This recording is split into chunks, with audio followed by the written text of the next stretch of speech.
Well, good afternoon and welcome everyone. I'm so glad that you're here today for our virtual conversation hosted by AFP Austin. I'm Taylor Kidd, a member of the AFP Austin board and a fundraiser at Ascension Seton here in Austin, Texas, and I'm just thrilled that you're able to join us today. The Association of Fundraising Professionals Greater Austin Chapter provides nonprofit leaders with best-in-class education and networking, and we're just thrilled, again, that you're joining us. Today's conversation is being recorded and will be made available through AFP Austin's new Values and Skills Institute, an on-demand library of curated conversations. And so I hope you'll share this recording after today's presentation with your colleagues, because also on the Values and Skills Institute will be selections from the Legislative Action Day series, which the chapter has hosted over the last day. A little housekeeping before we begin. We will be taking audience questions throughout today's conversation, so please submit your questions by using the Q&A button via Zoom. And if you have general reflections on today's presentation or technical questions, please use the chat feature. Again, I'm so glad you're here and welcome. Most of you already know today's panelists, and so I'm not going to waste our time introducing these remarkable leaders, two who are under the pink granite dome as we speak, watching what's happening today, and folks who may have to run away to vote anew for AFP Austin, and one panelist who serves our city from the humbler but still pretty powerful City Council chamber. I hope you'll join me in welcoming virtually Elizabeth Henneke, Representative James Talarico, and Councilperson Vanessa Fuentes to our chapter. Also joining me in moderating today's conversation is Heather Henry, an AFP Austin board member and a development officer at SAFE. Welcome. Thank you so much. Had to still, in a year into the pandemic, had a hard time finding my mute button. Thank you again. Thank you so much, everyone, for joining us today, and especially to our wonderful panelists for taking the time to be here over your lunch period. And we're really excited. And with Taylor mentioned, we're just going to dive right in. Obviously, there's a lot going on in our communities, locally, statewide, and nationally as it relates to this topic. And we're really excited to talk about how you're talking to a room of professional fundraisers, and so how philanthropy and policy can meet and how advocacy and engagement is so important. And so we're coming to this conversation in a really interesting time. Obviously, we just came off of a very divisive and interesting municipal citywide election that had a lot of things on the ballot that had very strong feelings on either side. We are deeply entrenched in the 87th Texas legislative session. And like we mentioned, Representative Talarico might have to run back and forth to make a vote. And we know Elizabeth Henneke is monitoring her bills that are on the floor today. So thank you for being here. And so as we dive into this conversation, knowing that you're speaking to nonprofit leaders and fundraisers, and knowing how we can shape this conversation, by law, 501c3 organizations, and I'm going to read a definition here, 501c3 organizations are absolutely prohibited from directly or indirectly participating in, intervening in any political campaign of, on behalf or in opposition to any candidate for elective public office. And so with that, nonprofit leaders and fundraisers and 501c3 organizations cannot vote or engage in the electoral process. But so many, if not all of our missions and the people that we serve and the groups of folks that we serve are deeply impacted by public policy on a day-to-day basis. So with that, what do we do? How do we best use our voices to advocate and impact public policy? And I'd love, if we can, to start off, Elizabeth, with you, because you are a nonprofit leader in this space. So I'll pass the mic to you. Great. I think the rules are pretty clear that what we can't do is engage in any politics, I like to say, right? So we don't choose one candidate over another. We don't engage in any of the election work that happens, but we certainly use our policy experience to bring advocacy on behalf of the people that we serve to the Capitol, so that the legislators across all political spectrums are better informed about the work that is happening in our case with children who are incarcerated and survivors of crime, and making sure that they can make really good informed decisions. So I think that the first thing is to distinguish between what you can do with elections from what you can do with advocating for policy, and making sure that you stay under the 20% cap is what we do. So we, there's a percentage that most people get comfortable with your boards of what you can do working on direct policy advocacy. Our organization takes a 20% rule, and making sure that we keep that in mind. But those are some legal intertwingling I'm sure we'll get into if members are interested. Wonderful. And Councilmember Fuentes, I know you're a nonpartisan local leader. How do you feel like that impacts your work and the questions that you hear or are hearing from your constituents? Thank you, Heather. And first, I want to say thank you to the Association of Fundraising Professionals for hosting today's Lunch and Learn. It's very timely, and I'm grateful to be a part of it. Before I got elected to Austin City Council, I've only been in this role for a number of months. I spent about 6 years working for the American Heart Association, a national nonprofit that also worked on issue-based advocacy. And so very important to the work of advancing the mission of eradicating heart disease and stroke. We also worked on policies that were more on the preventative side and that looked at creating healthier communities. And so for us as a nonprofit, we were able to engage in advocacy and policy from that issue-based standpoint. So we had an entire initiative around Voices for Healthy Kids. And from that work, we were able to go hand in hand, both as an advocacy staff member with our fundraisers, to go into these meetings with lawmakers and to make the case of why certain policies would truly help advance the mission of our nonprofit organization. So it's incredibly important to the work of a nonprofit is to be able, when you're thinking about telling the story of your mission as an organization, is to tie it into how policies are integral in that work. Wonderful. Thank you so much. And Representative Talarico, do you have anything that you'd like to add from your statewide perspective? Sure. And again, thank you to the association for inviting me. And, we are in the middle of our marathon voting session on the floor today. Tonight at midnight is the deadline for House bills to be heard on the floor. And so if there's a close vote, I may have to run off here and get to the floor. But so excited to be here with all of you, especially excited to be here with Elizabeth and Councilmember Fuentes. Like the council member, I was in the nonprofit world before running for office. So I guess my first suggestion would be for nonprofit leaders and philanthropic leaders to consider running for office themselves, whether it's at the local level, the state level, or the federal level. And making an impact in that way. The second would be using your expertise to advocate for the causes that you care about. I'm thinking back to a committee hearing a few months ago here at the Texas Capitol, where Elizabeth helped walk our entire committee through a really important bill around second chance and ensuring that our incarcerated minors are given an opportunity for rehabilitation. And her expertise was invaluable in that committee hearing, because legislators are people just like everybody else, and we have our own areas of expertise. We have our own professions and degrees, but we are asked to make decisions on a vast array of topics. Often topics that we don't know very much about. I think people assume legislators are experts in every single facet of public policy, and that's just not true. And so there is a gap, a void that needs to be filled when it comes to many topics here at the Capitol. And so expertise, I think, is so valuable in the policymaking process. I'm sure that's true at Austin City Hall, but we really rely on experts and practitioners to help guide our decision making. Representative, I can't wait for some of your colleagues to hear that you think they're not experts on every single topic.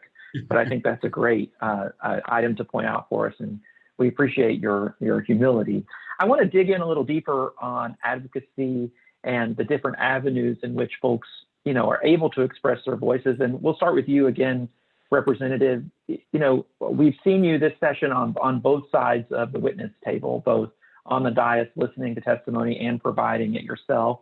And I think many of us on the call today have sent emails or made phone calls or showed up and become witnesses ourselves. But do folks really listen? Are they paying attention? You know, I think the first thing to understand is what a screwed up process we have here in Texas for making laws. We meet every other year for 5 months, and really you're only allowed to hear bills and consider bills for the last 3 of those months. So it's 3 months every other year to try to solve all of the problems that face this huge, complex, diverse state of 30 million people. So it's a crazy way to make public policy. And what that kind of condensed process does is it forces us to make quick decisions on questions that we're not super informed about. And that's where I think y'all can really step in and fill a need. And that's ensuring that we are as informed as possible. You know, there's obviously many ways that you can be involved in the process. You know, I would urge, you know, sending emails is good, especially if you're a constituent. You know, if you're a constituent of a member of the legislature, those messages, those phone calls, those voicemails get prioritized and usually get shared with the member that you're trying to reach more often than if you're just a concerned citizen not in the district.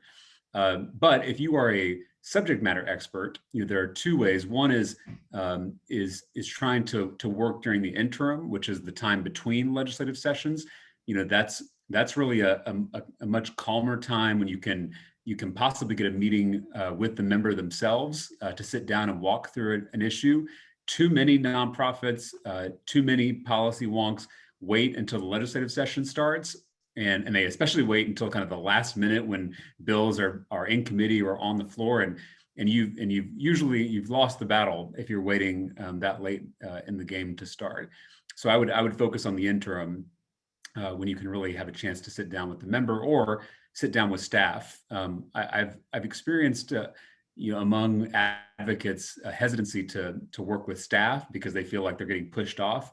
But in this building, staff really does make the process run, and they're really key to the entire operation. So talking to a chief, talking to a legislative director, even talking to a policy aide is sometimes the most efficient way to get a message to the member. So don't be offended if you're talking to staff and not the legislative themselves. And then the last is committee hearings. As I mentioned earlier, Elizabeth did a great job in a juvenile justice committee hearing a few months ago, but that's an opportunity to communicate directly with the committee members through written testimony. Again, you don't want to repeat yourself and you don't want to be giving kind of vague platitudes. You want to speak clearly, directly, and succinctly, and try to get your point across. I'm from East Texas, and my grandfather used to, make the statement, the platitude we've all heard: the legislative body meets every 2 years for 140 days. We all wish they'd meet every 140 years for 2 days.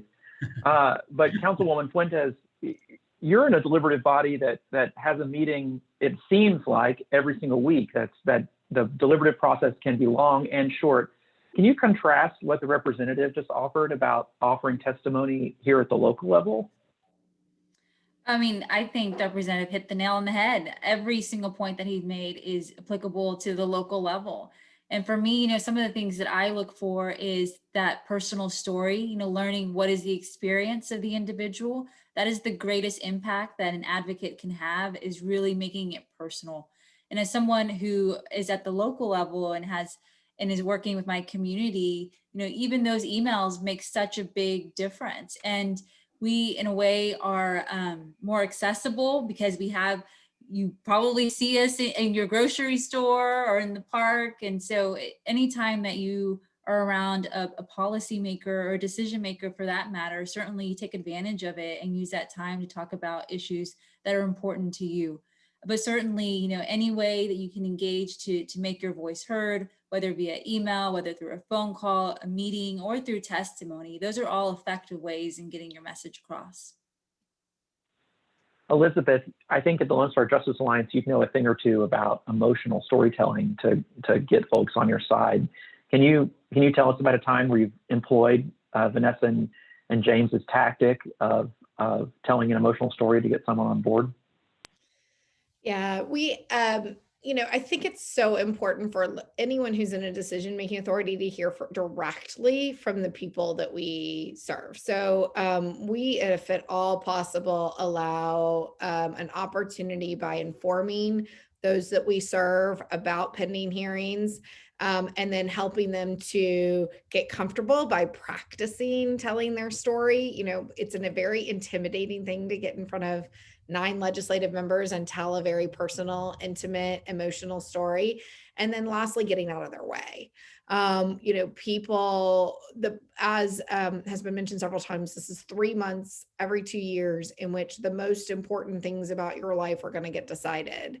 And what I think a lot of what Lone Star Justice Alliance tries to do is to keep people informed about how legislation is going to impact their lives, and then the opportunities that they have to be heard on that legislation, and then to get out of their way. And so one, that's preparing them for testimony, but it's also meeting with people individually. So we really do encourage our members, the people that we serve. We don't really have members, but I think of them as part of our team.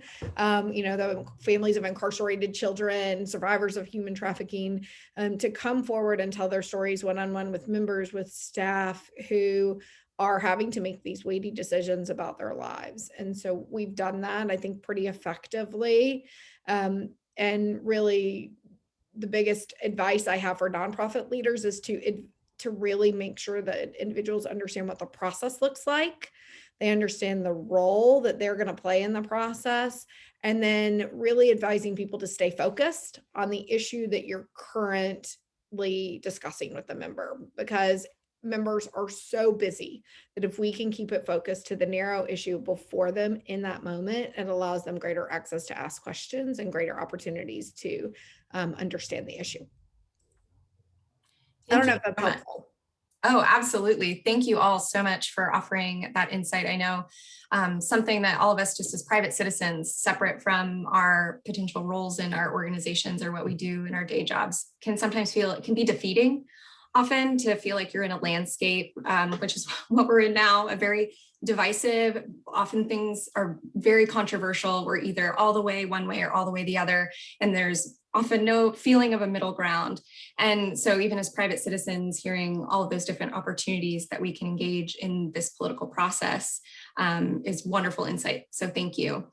And that definitely leads us into kind of our next question, being as nonprofit leaders, as fundraisers, knowing that the work we do, and as Elizabeth pointed out to us, we can't engage in politics, but so much of our world right now is being made politicized, right? And so even though there are certain things that many of our organizations, the work that we do and the issues that we're working on, people wouldn't consider, this isn't right or left. This is, human rights, or this is, something that's very important to our entire community, but it can sometimes be taken one way or the other. And so how do we navigate that space? How do we work within that landscape that we're in now, of knowing if you say one thing or another, you might be at risk of, violating certain regulations or alienating certain people that you want at the table.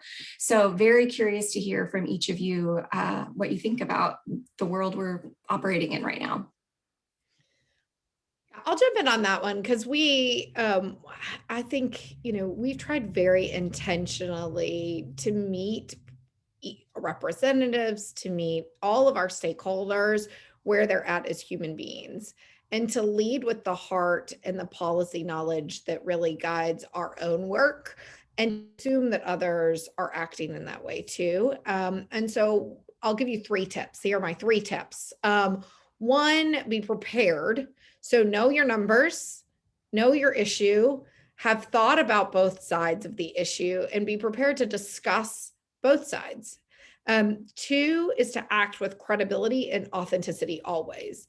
I find the worst thing that can happen for you if you ever go to the Capitol is to misrepresent something.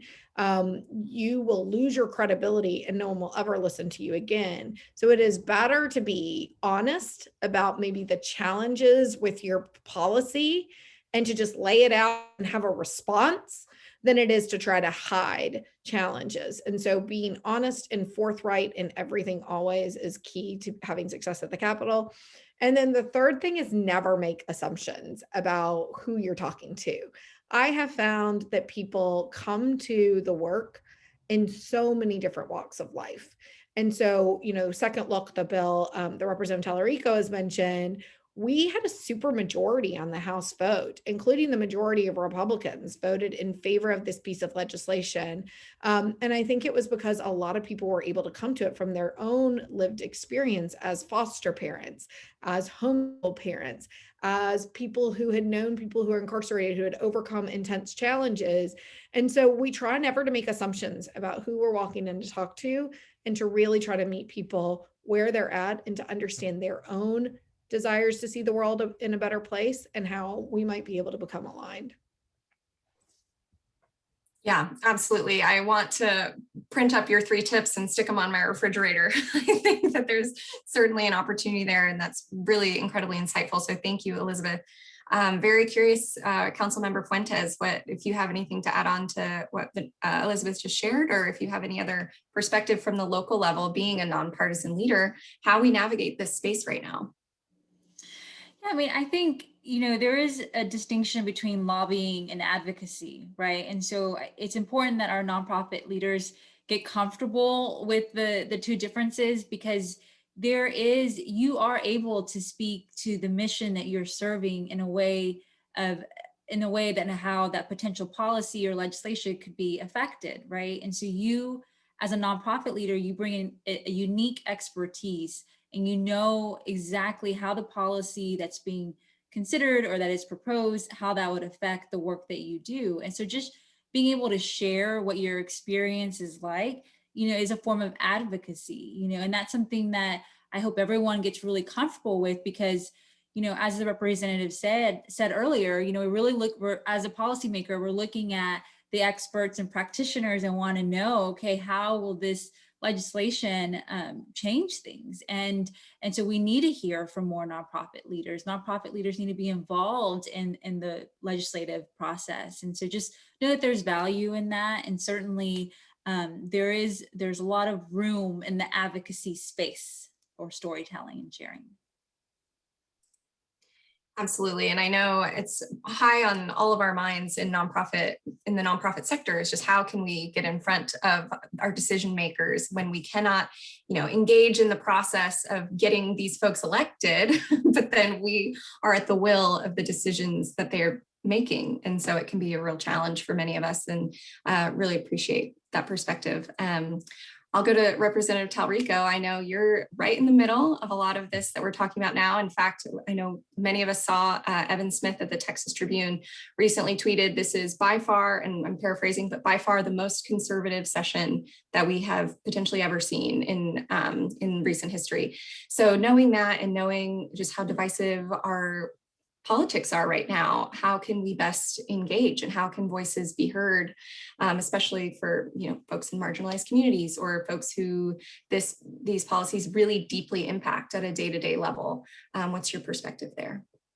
Yeah, I work in one of the most soul-sucking places on earth at the Texas Capitol, and so I feel like I give a lot of thought about how to maintain hope in dark times. This session is certainly one of the darkest in our state's history. I try to, as I mentioned, before I became a politician, I was a nonprofit leader, as a public school teacher, community organizer, and I always try to bring that organizer ethic to the work. And that includes a lot of things that the council member and Elizabeth already mentioned. One is always distinguishing, what is your goal when you come up to the Capitol, when you go to the Austin City Council?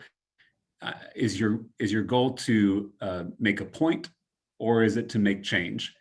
Because those two things are sometimes in conflict with each other. Making a point is very cathartic, and it meets your own emotional and intellectual needs, and that's important. I don't mean to discount that. But making change oftentimes means that you're building a larger coalition, and you're trying to move the ball down the field, so to speak. And so distinguishing for yourself, why am I doing this? What is the purpose of my visit today, of my testimony today? Two, I think Elizabeth said this perfectly, is seeing everyone as a potential ally. And that's really hard to do when we bring our own assumptions and our own political affiliations, our own biases to the table. But you have to almost start with a clean slate in every conversation at this building. Because I do believe, and I have been surprised many times, that if you start from that openness and that kind of deep well of empathy, you can oftentimes recruit people to your cause that are maybe surprising or unexpected. The last, and Elizabeth talked about second look, and it was a great victory in the House this session, but it's really important to remember that there were a lot of defeats that led up to that victory. And that's a lot of how do I maintain hope. I think some of the great organizers throughout history, Dr. King, Dorothy Day, Mahatma Gandhi, all of them lived a much larger story than their own personal story. I think of Dr. King's final sermon before he was assassinated, where he said, "I may not get to the promised land with you." And that kind of living that larger story and thinking of yourself in that larger context can help ease some of the heartbreak and the pain that inevitably comes along with working toward a more just world. So my pastor always says that you have to, maintaining hope is trusting that your sunset may be another person's dawn.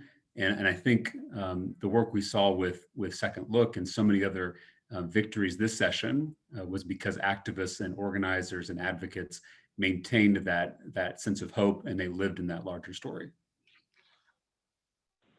Really appreciate that perspective on hope. I think many of us, if not all of us on the call, would agree that fundraising is the business of optimism, right? And so all of us on this call, I think, are animated by that idea. And you'll see in the chat, there's some conversation about uncrushable optimism. And so I love that tie back to hope. And since we're talking about the elephants in the room, all of us who spend probably every waking minute of our days thinking about getting someone to part with their resources to benefit our organizations, I want to talk about money in the world of advocacy. And what difference does it make? Does it make a difference? Does it speak? What kind of money speaks? Let's start with you, council member. We just saw in this election both money for public candidates on the ballot, Prop G or H, they all run together now, I can't remember. And we also saw a lot of money spent on the passage or the fight for and against Prop B. So it seems to me that money matters, but what's your take?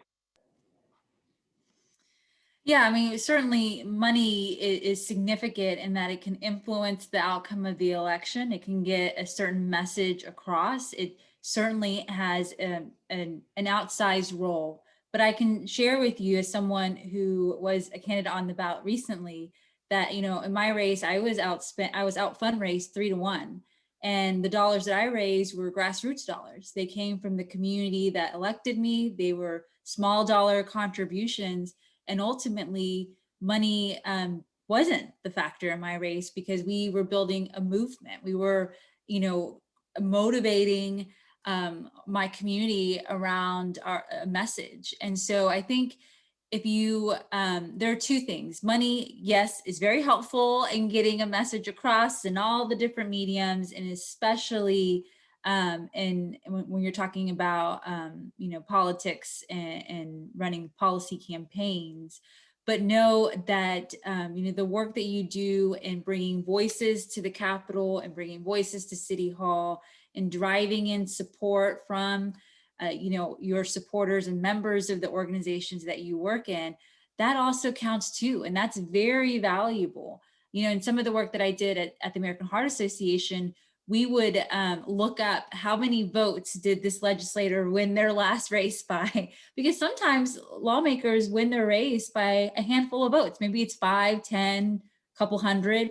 And if you're able to get that amount of people sending emails, making calls, lawmakers are going to take note, because they know full and well how much they won their last election by. And so know that, yes, money does play a part in it, but it's not the end all be all. Certainly there are ways to get around it. Elizabeth, what say you? I mean, nonprofit organization dealing with these issues, where does money come into play?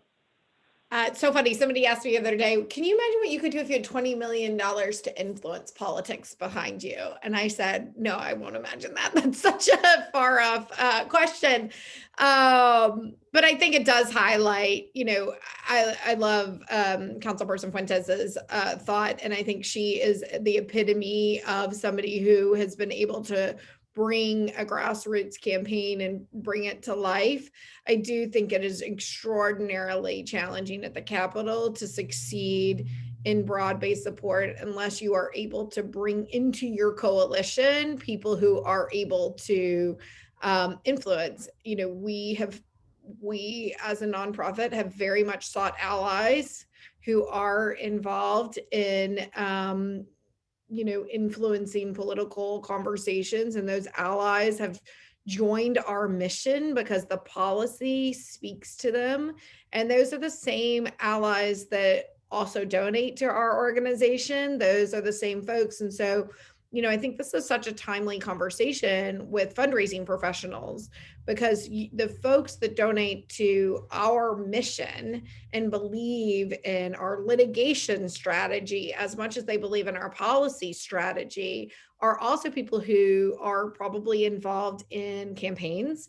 They are people who are involved in their communities. They are people who are thought leaders in their community, and being able to utilize and rely upon people both to give us dollars as nonprofit leaders, but also to bring their influence into the policy world has been incredibly helpful to us.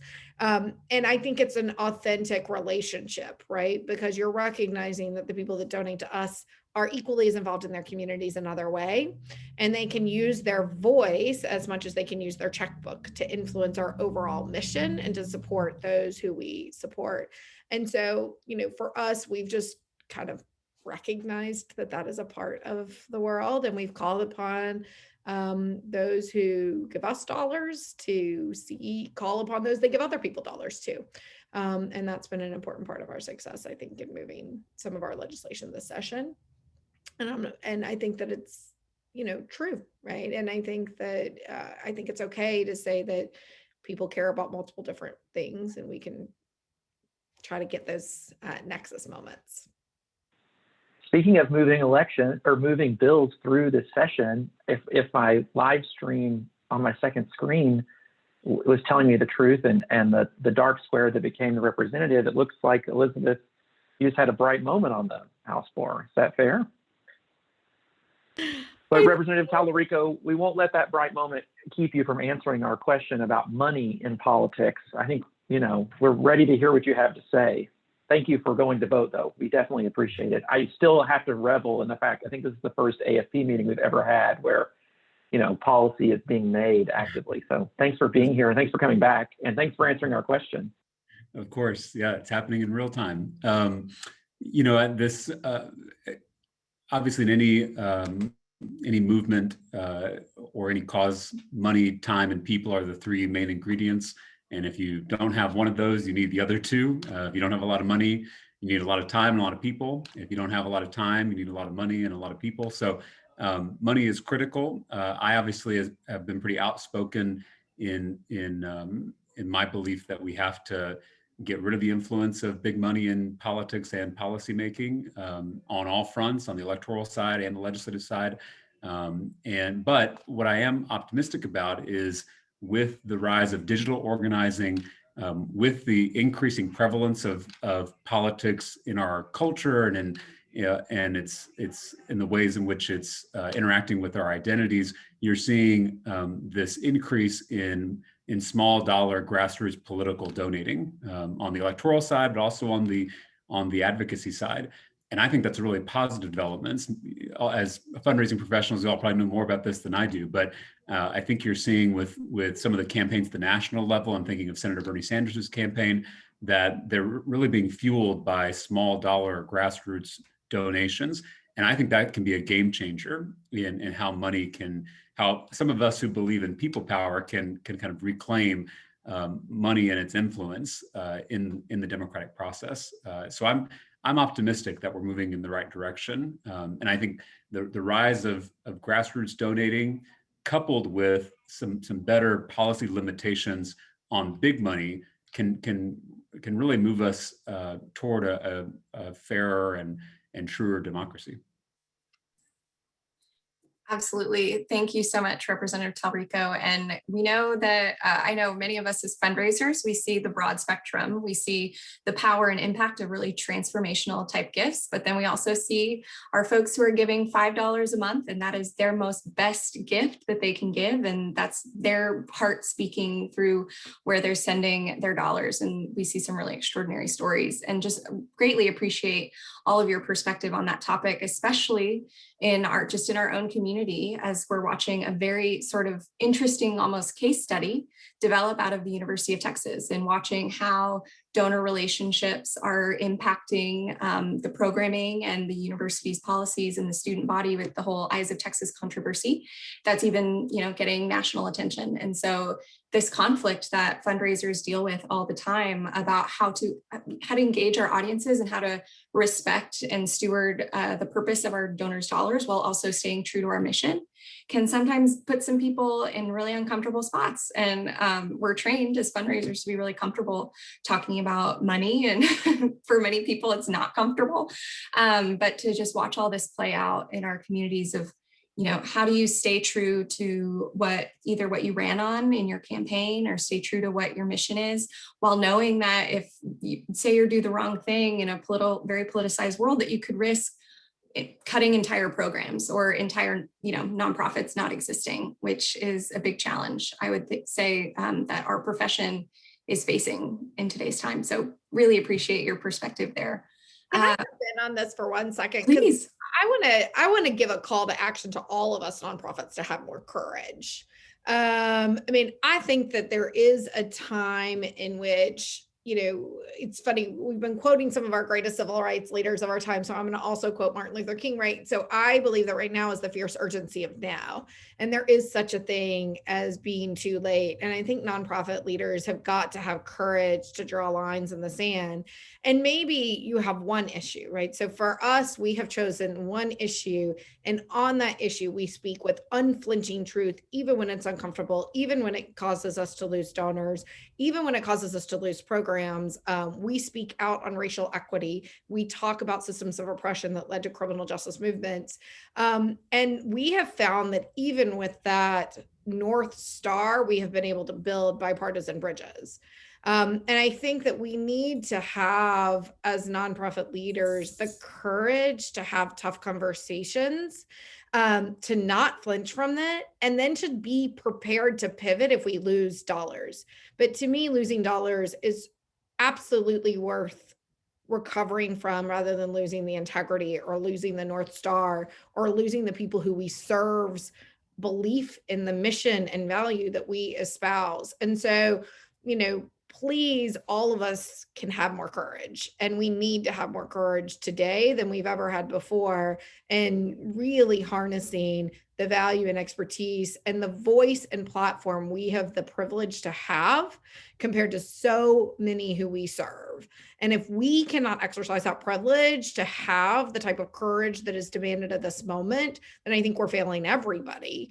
And I hope that we will all join together as a community to speak in these moments of courage on the issues and the North Stars that guide each of us. Absolutely. And Elizabeth, you're absolutely inspiring. And you can see the true leadership that shines through the passion of your speaking, of knowing that's what it takes. It takes courageous leaders who are leading our communities and our organizations to say, no, we're not going to play this game, and we're going to do what's right for the folks that we serve. And this is the most important thing. And if that means saying no to a gift, that means saying no to a gift. And I think that that's something that we can all take away from this session. Absolutely. We're going to pivot a little and maybe go slightly off script, but as fundraisers, we are storytellers, as advocates and folks who work in legislature and public policy. We've talked about the importance of sharing your story and telling your story. And we would love to hear a story from each of you.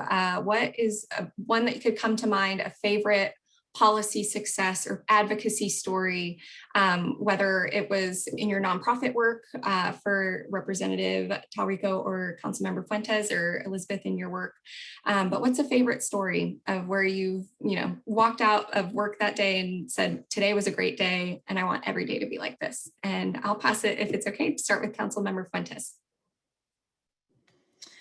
Yeah, I have two really quick ones. One was when I was at my nonprofit, the American Heart Association. We worked on raising the tobacco sales age to 21 here in Texas. And it took us 2 sessions to pass that legislation. And what I loved about it is that we had a diverse coalition of stakeholders from all across the state. We spent the interim really building that grassroots support, and to get it across the finish line was something that I'm very proud of. And the fact that Texas was able to do it still amazes me that we were able to lead on that issue. But also important to me is that the very first council meeting I had, I brought forward policy that was important around building or creating flood resilience and reducing flood risk. I represent an area that has had 2 catastrophic floods. And so for me, being able to do that on my first council meeting and so quickly was important to me. But I was only able to do it because of the experience I had working in a nonprofit, working in advocacy. So to do that for my community meant a lot to me. And it's something that I will always cherish and remember. Amazing. Thank you for sharing that. I think you said you had 2 stories. Do you want to share the second one? Okay. Yeah, that was the 2. One at the Capitol as an advocate, and then got it. Okay. Yeah. Wonderful. I'll toss it to Representative Talarico. If you wouldn't mind sharing, what's your favorite policy story, advocacy story? I think one that comes to mind is a recent policy victory. In 2019, some of you may have followed the story of Javier Ambler, an unarmed Black man who was killed by Williamson County Sheriff deputies while being filmed for a reality TV show called Live PD. He was pulled over for not dimming his brights.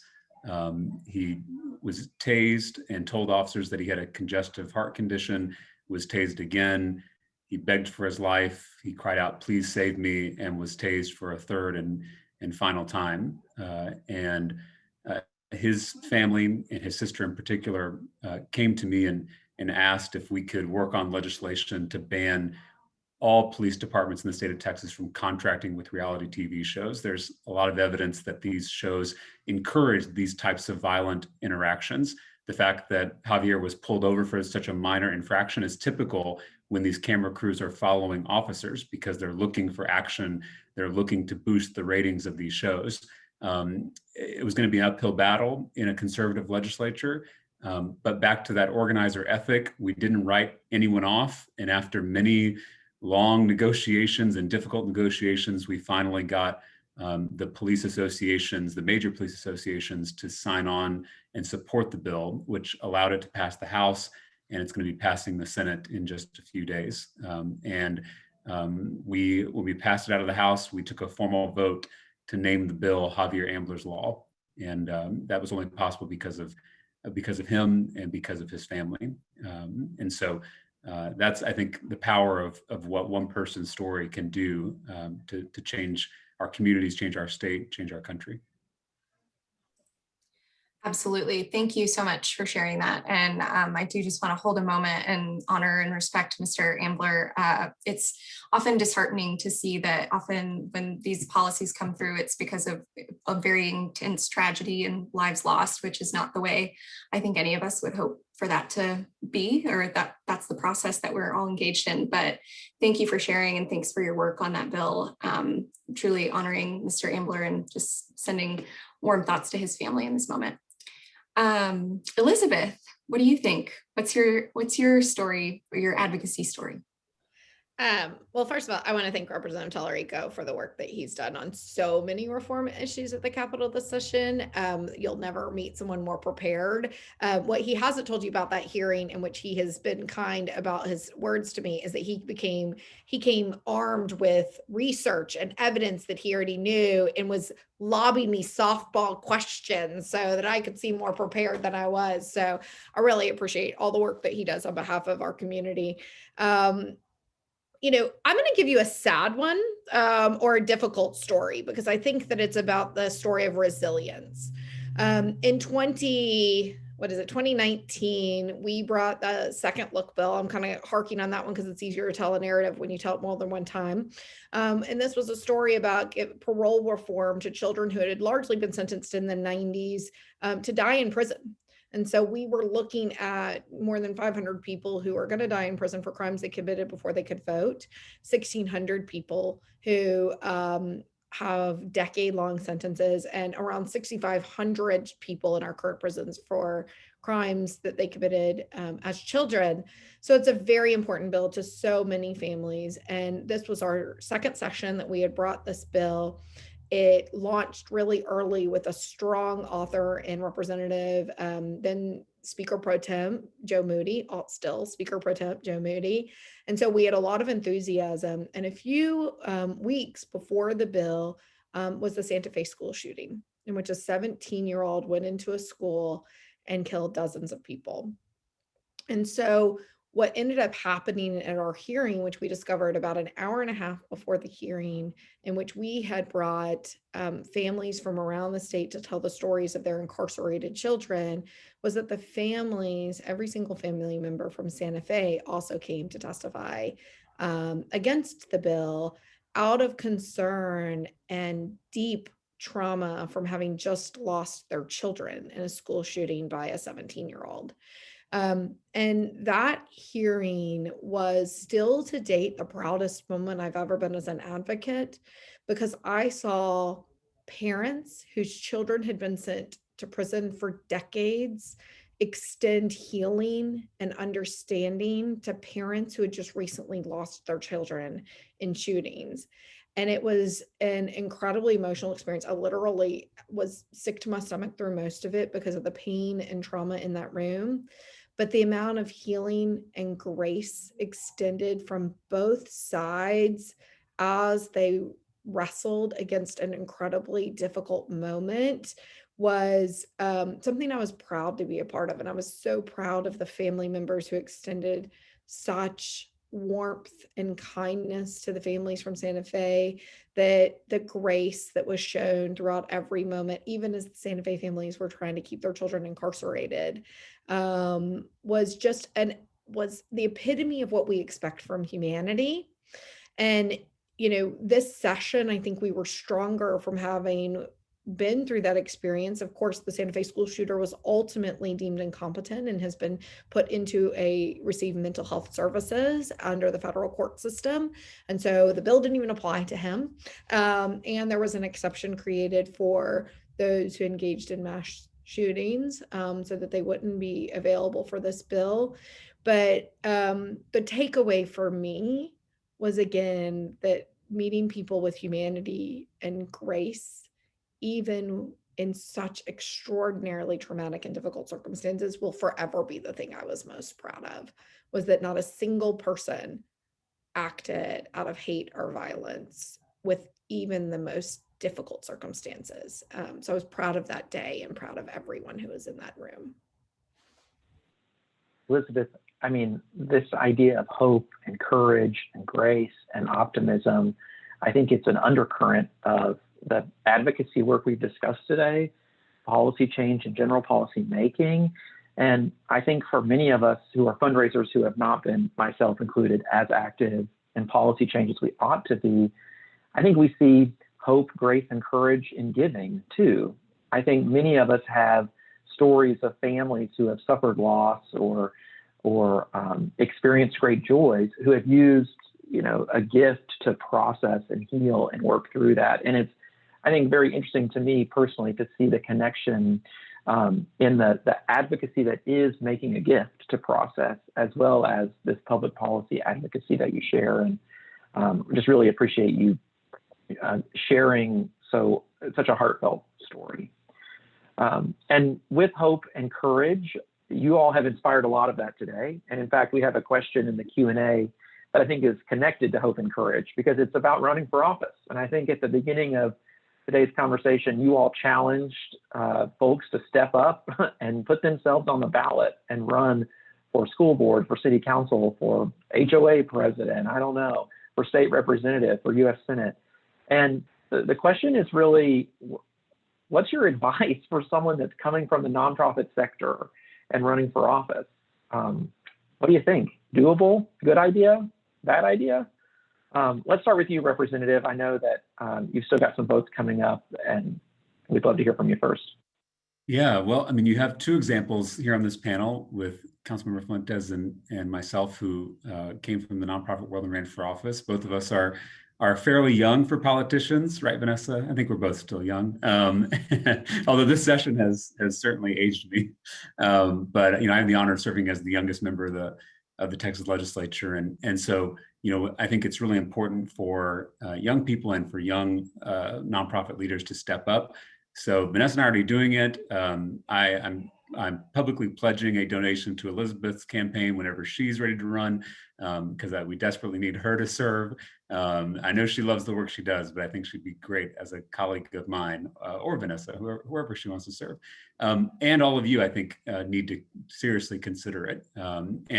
And many of these roles, I know Vanessa's is a full-time role, mine is a part-time role as a state legislator. So I still do, I still have a full-time job outside of this that I get to do. So, and that's true for a school board member in most school districts, and other elected roles that you can serve in.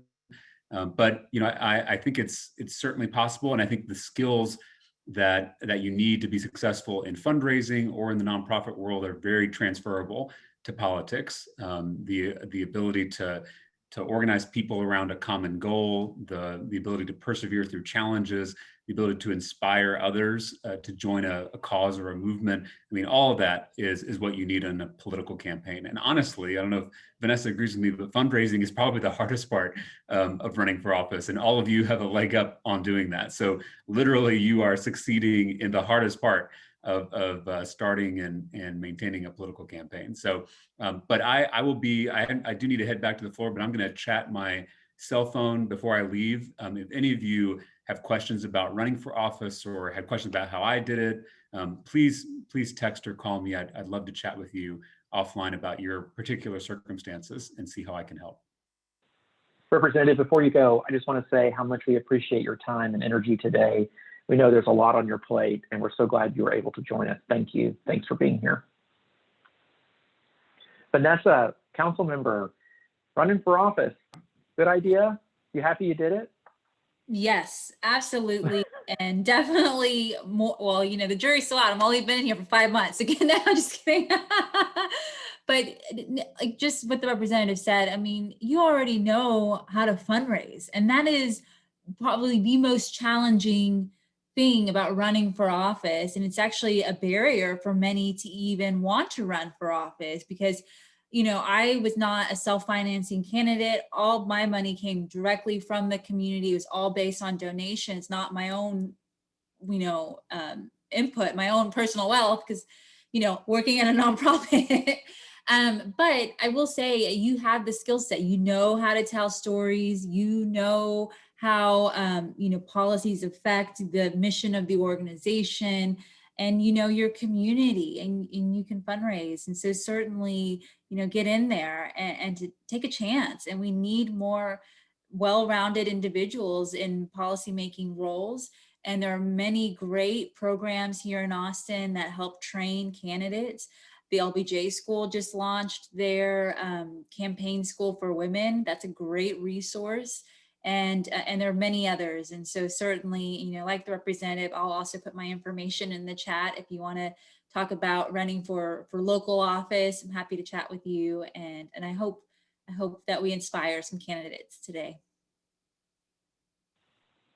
Elizabeth, we'll let you off the hook, but there may be a few dozen petitioners here ready to to press you into public service, but I'm very we'll comfortable with the form of public service I take now, which is to sit on the outside and throw rocks in. I think that I admire the courage of people who enter into the fray to be decision makers.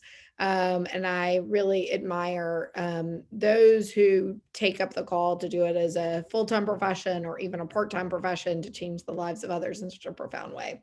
But I'll stick to my lawyering. Elizabeth, Vanessa, council member, thank you so much for taking the time to visit with us today.